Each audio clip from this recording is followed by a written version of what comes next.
अस्सलाम वालेकुम। आज की वीडियो में हम करेंगे जी एक्सरसाइज 3A। ये है जी mathematics book 4 D4 7th edition जो न्यू एडिशन आया है उस एक्सरसाइज है ये, और इसका हम करेंगे जी क्वेश्चन नंबर 5 करेंगे।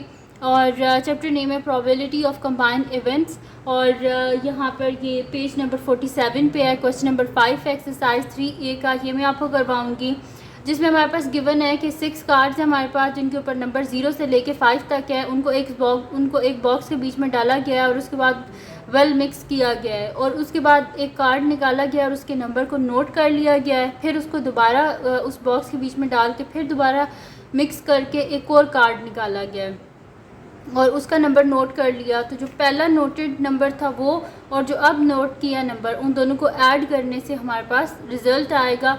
तो इसी वजह से हमने यहाँ पर कर दिया कि पॉसिबिलिटी डायग्राम जो है उसको बना दी, और इसमें ये हमें कह रहे हैं कि आप क्या करें, इसको कंप्लीट करें। तो हम कंप्लीट कर लेते हैं। यहाँ पर क्योंकि उन्होंने लिखा ऐड करना है तो इस वजह से यहाँ पर जो है प्लस का साइन है। तो 0 + 0 क्या होता है हमारे पास 0, 0 + 1 1, 0 + 2 2, 0 + 3 3, 0 + 4 4, 0 + 5 5 होता है। फिर 1 + 0 1, 1 + 1 2, 1 + 2 3, 1 + 3 4, 1 + 4 5 और 1 + 5 6। 2 + 0 क्या हो जाएगा 2 हो जाएगा, 2 + 1 3, 2 + 2 4, 2 + 3 5, 2 + 4 क्या हो जाएगा 6 हो जाएगा, और 2 + 5 7।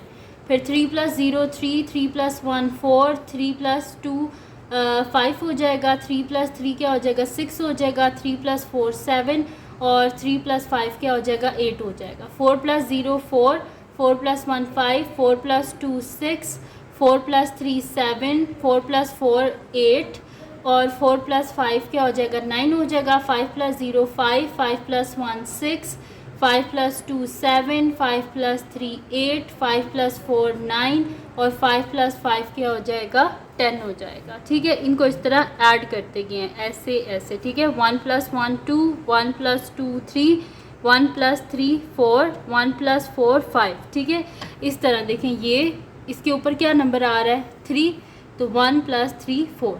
फिर ये यहाँ पे 1 आ रहा है ना, 1 1 में 4 को ऐड करें तो 5। ठीक है, इस तरह इसको हम ऐड करते गए हैं। ठीक है, तो इसमें करना क्या होता है, जैसे ये 1 है ना तो ऊपर 0 लिखा है तो 1 + 0 ये 1 + 1 2, 1 + 2 3, 1 + 3 4, 1 + 4 5, 1 + 5 6।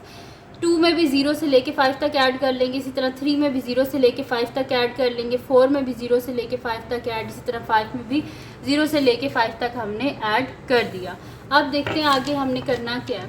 बी पार्ट में इसमें लिखा हुआ है कि how many possible outcomes are there in the sample space of this experiment. यहाँ पे इस एक्सपेरिमेंट में टोटल हमारे पास कितनी जो वैल्यूज़ हैं वह आई हैं, तो उसको हम इजीली काउंट कर सकते हैं। वो किस तरह काउंट कर सकते हैं कि हम कर देंगे कि 1 2 3 4 5 6, और ये मेरे पास नंबर ऑफ़ कॉलम्स कितने बन रहे हैं 6 बन रहे हैं, और नंबर ऑफ़ रोज़, इसको और इसको, इन दोनों, ना इस रो को आपने काउंट करना है ना इस कॉलम को काउंट करना है, इसके अलावा इनको आपने काउंट करना है। तो कितने कॉलम्स हैं 1 2 3 4 5 6 कॉलम्स, और कितनी रोज़ हैं 1 2 3 4 5 6। तो 6 × 6 क्या होता है 36। नंबर ऑफ़ रोज़ को नंबर ऑफ़ कॉलम से मल्टीप्लाई कर दें तो हमारे पास आ जाएगा कि टोटल आउटकम्स कितनी हैं। तो 6 × 6 क्या होता है हमारे पास 36 होता है। तो हम यहाँ पर लिख देंगे कि हमारे पास बी पार्ट का क्या सोल्यूशन है कि टोटल हमारे पास कितनी आउटकम्स हैं 36 पॉसिबल आउटकम्स हैं। तो यहाँ पे लिख देती हूँ solution B part, solution B part हमारे पास कितनी है 36 पॉसिबल आउटकम्स हैं। उसके बाद सी पार्ट है what is the possibility that the sum of the two number will be 7। कितनी पॉसिबिलिटीज़ हैं कि दो नंबर को जब हम ऐड कर रहे हैं तो उसका आंसर 7 आ रहा है। तो यहाँ पर देख लें कितनी दफ़ा 7 आया है। एक तो ये 7 है, ये 7 है, ये 7 है और ये 7 है। तो इनको काउंट करें कितने 7 हैं 1 2 3 4 7 हैं। तो मैं यहाँ पे लिख देती हूँ कि possibility of two number is 7। हमने पॉसिबिलिटी निकालनी है यानी कि प्रोबेबिलिटी निकालनी है। तो मैं यहाँ पे लिख देती हूँ सोल्यूशन सी पार्ट। तो प्रोबेबिलिटी का सिंपल फार्मूला लगा लेंगे, कोई मुश्किल काम नहीं है। तो यहाँ पर मैं लिख दूँगी कि हमारे पास क्या है, और ये सी का हमारे पास फर्स्ट पार्ट है, तो मैं यहाँ पे लिख देती हूँ, फर्स्ट पार्ट में कर रही हूँ। तो यहाँ पे मैं लिख दूँगी कि probability of sum of two numbers is 7। ठीक है, इज़ इक्वल्स टू, प्रोबेबिलिटी का क्या फार्मूला होता है हमारे पास, possible outcome divided by total number of outcomes. तो पॉसिबिलिटी कितनी है हमारे पास, कितने 7 थे यहाँ पर, 1 2 3 4 7 है ना, तो divided by total number of possible outcomes कितनी है 36। तो 4 डिवाइडेड बाय 36, दोनों 4 के टेबल में आते हैं तो 4 से डिवाइड कर लेते हैं, divided by 4 divided by 4, this implies 4 1 4 और 4 9 36। तो हमारे पास क्या प्रोबेबिलिटी आई है कि अगर दो जो कार्ड्स हमने निकाले हैं उनके आउटकम को जब हम ऐड करेंगे तो उसका आंसर 7 आएगा, तो उसकी प्रोबेबिलिटी हमारे पास क्या है 1/9। सेकंड क्या है, उन्होंने कहा है कि what is the probability that the sum of two numbers will be a prime number. अब यहाँ पर देखते हैं कितने प्राइम नंबर्स हैं हमारे पास, उनको हम काउंट कर लेते हैं प्राइम नंबर्स को। प्राइम नंबर्स आपको पता है ना कौन से होते हैं, 2 3 5 7। यहाँ पर 11 तो है नहीं, इस वजह से यहाँ पे जो हमने प्राइम नंबर्स काउंट करने हैं वो करने हैं जी 2 3 5 और 7। ना इस कॉलम को देखना है ना इस रो को देखना है, रेड वाले को छोड़ दें, ये बीच वाले जो हैं इनमें देखना है तो कितने हमारे पास हैं। तो यहाँ पर हमारे पास जो प्राइम नंबर्स हैं वो है, एक ये प्राइम नंबर है तो इनको काउंट करते जाते हैं। तो यहाँ पर ना मैं एक काम करती हूँ, मैं पेंसिल से काउंट करती हुए ना लिख देती हूँ कि ये मैंने काउंट किए हैं। तो एक ये प्राइम नंबर है मेरे पास 1 हो गया, ये 2, ये 3 और ये 4 हो गया, ये 5 हो गया, ये 6 हो गया, ये 7, ये 8, ये 9 और ये 10 हो गया, ये 11, ये 12, ये 13 हो गया, ये 14, ये 15 और ये 16 हो गया और ये 17 हो गया। ठीक है, तो मैंने यहाँ पर जो है ना वो पेंसिल से लिख दिया है कि ये प्राइम नंबर्स जो मेरे पास हैं। तो देख लें, एक ये 2 प्राइम नंबर है, 3 प्राइम नंबर है, 5 प्राइम नंबर है, यहाँ पर 2 3 5। तो काउंट करते जाएं, 1 2 3 4 5 6 7 8 9 10 11 12 13 14 15 16 17। टोटल कितने 17 प्राइम नंबर्स हैं मेरे पास। ठीक है, तो मैं यहाँ पे लिख देती हूँ कि probability of sum of two number is a prime number. तो वो मैं यहाँ पे लिख देती हूँ। सेकंड पार्ट है अब मेरे पास, तो सेकंड पार्ट है probability of sum of two numbers, sum of two numbers is a prime number।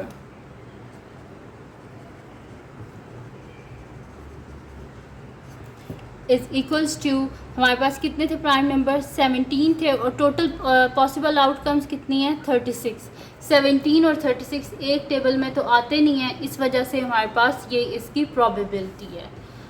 उसके बाद थर्ड पार्ट है कि will not B a prime number, कि क्या प्रोबेबिलिटी है कि जो हमने दो कार्ड्स निकाले हैं उनका जब हम सम करेंगे तो वो हमारे पास एक प्राइम नंबर नहीं होगा। तो सिंपल सी बात है कि हम टोटल जो आउटकम्स हैं उनके बीच में से अगर हम प्राइम को माइनस कर दें तो पीछे क्या बच जाएंगे, नॉन प्राइम नंबर्स ही बच जाएंगे ना। तो हमारे पास जो प्रोबेबिलिटी होती है, टोटल जो प्रोबेबिलिटी होती है वो किसके इक्वल होती है 1 के इक्वल होती है। तो 1 में से अगर हम 17/36 को माइनस कर दें तो हमारे पास वही नंबर्स आएंगे ना कि जो प्राइम नंबर, वही आउटकम्स आएंगी कि जिनमें प्राइम नंबर्स नहीं होंगे। तो वो मैं यहाँ पे लिख देती हूँ। थर्ड क्या है हमारे पास कि probability of sum of two numbers is not a prime number. ठीक है, तो यहाँ पर हम कर देते हैं कि टोटल प्रोबेबिलिटी यानी कि 1 में से माइनस कर देते हैं प्रोबेबिलिटी ऑफ प्राइम नंबर्स को डिवाइडेड बाय 36। तो ये 36 इधर मल्टीप्लाई हो जाएगा, 36 minus 17 divided by 36।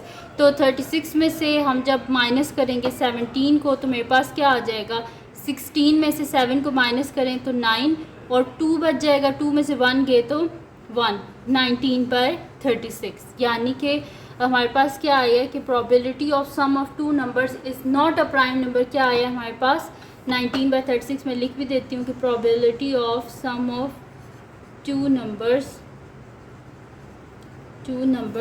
is not a prime number is equals to 19/36। ये हो गया इसका थर्ड पार्ट। अब हम देख लेते हैं नेक्स्ट हमारे पास फोर्थ पार्ट है और उसमें लिखा हुआ है कि क्या what is the probability that the sum of two numbers will be even. क्या प्रोबेबिलिटी है कि जब दो नंबर का हम सम करेंगे तो वो हमारे पास एक इवन नंबर आएगा। तो इसके लिए हम टेबल की तरफ दोबारा आते हैं। तो यहाँ पर मैं देख लेती हूँ मेरे पास जो इवन नंबर्स हैं तो वो कौन से हैं। यहाँ पर मेरे पास इवन नंबर जो हैं वो हैं 0, 2, 4, 2 है, फिर 4 है, फिर 6 है, फिर 2, फिर 4, फिर 6, फिर मेरे पास 4 है, 6 है, 8 है, 4 है, 6 है, 8 है, फिर 6 है, 8 है और 10 है। अब इनको काउंट कर लेते हैं कितने हैं मेरे पास इवन नंबर्स। 1, 2, 3। इवन नंबर्स वो होते हैं कि जो 2 के टेबल से इजीली जो है वो डिविजिबल होते हैं। तो जिस भी नंबर के एंड में 0 आ रहा होता है वो इजीली 2 से डिविजिबल होता है और जिसके एंड में 2, 4, 6, 8 आ रहा होता है वो सारे क्या होते हैं हमारे पास इवन नंबर्स होते हैं। तो इवन पे यहाँ से क्या काउंट करते हैं 1, 2, 3, 4, 5, 6, 7, 8, 9, 10, 11, 12, 13, 14, 15, 16, 17, 18। टोटल मेरे पास 18 इवन नंबर्स हैं। ठीक है, तो फिर मैं यहाँ पर लिख देती हूँ कि फोर्थ पार्ट और इसका हम कर रहे हैं जी सोल्यूशन कर रहे हैं। तो मैं यहाँ पे लिख देती हूँ कि probability of sum of two numbers is even. Probability of sum of two numbers is even. ठीक है, तो वो मेरे पास क्या आ जाएगी। यहाँ पर मैंने कितने काउंट किए थे 18 काउंट किए थे ना। तो possible outcome divided by total number of outcomes. Total outcomes कितनी थी 36 थी ना मेरे पास। तो 18 2 ज़ा क्या होता है 36, यानी कि कटिंग हो जाएगी 18 1 ज़ा 18, 18 2 ज़ा 36, यानी कि मेरे पास क्या आ गया इसका आंसर 1/2 आ गया। नेक्स्ट मेरे पास क्या है कि what is the probability that the sum of two numbers will not be even. यानी कि क्या प्रोबेबिलिटी है कि जो हम दो कार्ड्स के जो हमारे पास नंबर्स आएंगे उनको जब हम ऐड करेंगे तो आंसर हमारे पास इवन नहीं होगा।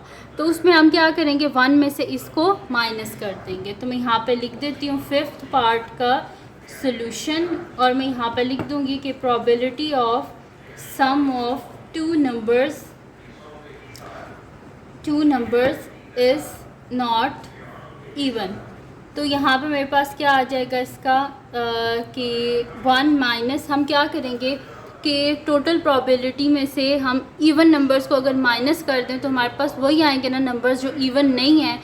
तो मैं इसी वजह से टोटल प्रोबेबिलिटी यानी कि 1 में से माइनस कर देती हूँ 1/2। तो ये 2 इधर आके मल्टीप्लाई हो जाएगा 2 - 1 डिवाइडेड बाय 2। दिस इम्प्लॉयज़ 2 - 1 क्या होता है 1 1/2, यानी कि probability of two numbers is not even. मेरे पास क्या आया इसका आंसर 1/2 आ गया। ठीक है जी। उसके बाद अब इसका लास्ट पार्ट है डी पार्ट है कि which sum is more likely to occur the sum of 7 और द सम ऑफ द 8। तो यहाँ पर हम फिर ये आते हैं पॉसिबिलिटी डायग्राम में। तो यहाँ पर देखें कि 7 ज़्यादा दफ़ा आया कि 8। तो 8 तो आया हमारे पास 3 टाइम्स और 7 आया 4 टाइम्स, यानी कि 7 ज़्यादा दफ़ा आया है। तो मैं यहाँ पर लिख देती हूँ कि मेरे पास डी पार्ट का क्या सलूशन है। यहाँ पे लिख देते हैं जी सलूशन डी पार्ट। तो मेरे पास क्या आया है कि the sum of 7 is more likely to occur। ठीक है, तो यहाँ पे मैंने लिख दिया है कि सम ऑफ 7 क्या है वो ज़्यादा आया as compare to sum of 8। तो ये थी जी आज की वीडियो जिसमें मैंने आपको करवाया है एक्सरसाइज 3A मैथमेटिक्स बुक 4 का क्वेश्चन नंबर 5। तो अगर ये वीडियो आपके लिए हेल्पफुल है तो इसको लाइक कीजिएगा, मेरे चैनल को सब्सक्राइब कीजिएगा और बेल आइकन को लाजमी प्रेस कर दीजिएगा ताकि आपको न्यू आने वाली वीडियोस के बारे में पता चल सके। और जो मेरा सेकंड चैनल है जिसके बीच मेरी कुकिंग की, क्राफ्ट्स की, रीडर्स की, ट्रैवलिंग की वीडियोस हैं, उसका लिंक भी डिस्क्रिप्शन में, उसको भी सब्सक्राइब कर दीजिएगा और अपनी दुआओं में लाजमी याद रखिएगा। अल्लाह हाफ़िज़।